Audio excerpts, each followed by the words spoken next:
In February 1959, a group of 9 Soviet tourists went missing in the mountains of the northern Urals. 2 weeks later, their bodies were found at the base of Mount Oturtun, which in the language of the indigenous people meant the Mountain of the Dead. The place was named after the leader of the expedition, the Dyatlov Pass. Many years later, American student Holly King became so interested in this case that she decided to gather a new group and go to this mysterious place. The catalyst was a film about an expedition by American scientists who tried to solve the mystery of the Dyatlov group's death but achieved no success. Holly's professor suggested she take up this case for her psychology project, and she invited her friend Jensen to work on it as a film director. They applied for and won a grant. The professor mentioned that she first learned about these events from a novella by Soviet journalist Yarovoy, who soon died in a car accident after the book's release. Jensen suspected that this was how the authorities tried to cover up something terrible. And although people now know a lot about the events of those years, the complete picture remains a mystery. The most common explanation is hypothermic dementia. Although this can happen to those exposed to freezing, in this case, all 9 experienced tourists started undressing at the same time, which is simply impossible. Another frequent explanation is an avalanche. But if they heard the avalanche, why did they sit near the camp for 3 hours without shoes? So there are many answers to this question, one of which involves the secrets of the Russian military, making it seem that the truth will never be known. The first stage of the journey is a flight from Oregon to Chelyabinsk, from where the group will head to the Mountain of the Dead, named by the Mansi people due to a series of unexplained deaths and mysterious disappearances. So the expedition included sound engineer Denise, climber Andy, president of the Northwest Pathfinders Association, who has conquered all the steep peaks in the USA, and his friend Hauser, who spent a whole year conquering the Himalayas. After gathering the group, the guys began to prepare, buying rations, studying maps, and training in the mountains. On January 25th, the team set off. Sometime later, news broke across all U.S. TV channels about the disappearance of 5 Oregon students in the Ural Mountains. Rescuers managed to find their belongings, tents, backpacks, and other equipment. A Russian TV correspondent reported details about the more than strange disappearance of the group of American documentarians, although experts are constructing their versions of the reasons for the disappearance. In winter, the temperature here can drop to -50 degrees, with strong, piercing winds, whose direction constantly changes. This means that if a person walks against the wind and thinks they are walking straight, they might actually be walking in circles. There are speculations about the intervention of some extraterrestrial devices, which many witnesses saw in these places, or even about the appearance of the Yeti. The Mansi elders recall rumbling and fiery balls over these mountains on the days when the Dyatlov group disappeared. They consider these places a portal to the other world. The students wanted to repeat the infamous Dyatlov expedition, and it seems they succeeded. Rescuers managed to find a camera that captured the last days of the documentarians' lives. A group of hackers posted frames on their portal, showing Holly talking about the darkness that followed her from the open door, while Jensen calms the girl, although she is sure they will not get out of this place. The action shifts to a month earlier, when lively and cheerful students are traveling to the Urals. On the train, they are having fun, hoping for success and worldwide fame. Andy is proud of his acquisition, a phone with GPS, which will help them navigate the mountains, while Holly conducts tests to find out people's desire to hike. Soon the group arrives in the town of Evdel, where they plan to interview the only surviving member of the Dyatlov expedition, who left the route due to illness, but now he is held in a psychiatric hospital. However, doctors do not allow the Americans inside, and they only manage to see the old man showing them a note saying, "Leave." In the evening, the group goes to a local bar. The bartender pours them local moonshine and says that the Dyatlov group stopped here in 1959 and drank the same thing as the Americans. There they meet Sergei, who speaks English and drives them to the village of Visa, the last point before heading out on the road. The man tells them that his aunt, an English teacher, participated in the search for the Dyatlov group. She claims that in 1959, not 9 but 11 bodies were found near the Mountain of the Dead. Next to the last 2, which looked very different from the others, lay some unknown device. But none of this was mentioned in the reports. After the conversation, the guys set off on foot. At night they stop and set up camp, as the weather begins to change. Hauser prepares a camp dinner, and the guys have fun joking with each other. At night, people see strange lights in the sky and recall reports of orange flashes over the Dyatlov camp, but they decide they still won't be able to solve this mystery and go to sleep. However, in the morning, they noticed numerous barefoot tracks of unusual sizes around the tents, resembling human ones. The main thing is that the tracks have no beginning or end, as if some creatures did not come to the camp but flew in. Nevertheless, they set off to explore the area. Soon the students find an abandoned meteorological station, around which the same tracks are found. And in the station's booth lies a torn-out human tongue. Denise panics and asks Holly to leave. But Jensen tells her about a pass in China where animals and birds crash into cliffs and people go insane and die. It is said to happen because of the sound of the wind. Holly admits that she had a similar dream. Mountains, snow, and some door with darkness behind it. And then she heard about the Dyatlov Pass and realized that she would find out everything here.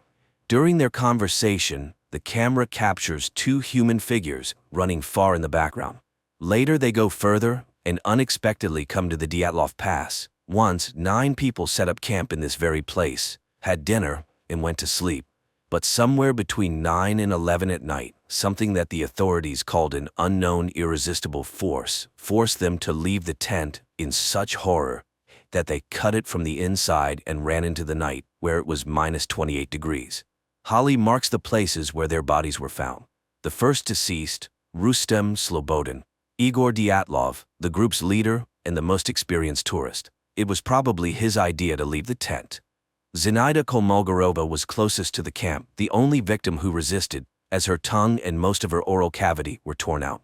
Lyudmila Dubinina, Nikolai Thibault-Brignol, Alexander Zolotaryov, Alexander Kolevatov. The cause of death for all was called hypothermia, but Rustem and Nikolai had serious skull injuries, and Lyudmila and Alexander had broken ribs, which was not observed in others.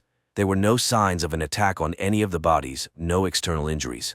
Something broke the skulls of 2 men and the ribs of 2 people without leaving even bruises. Moreover, Alexander's body had a high level of radiation. But from where, and why only on him?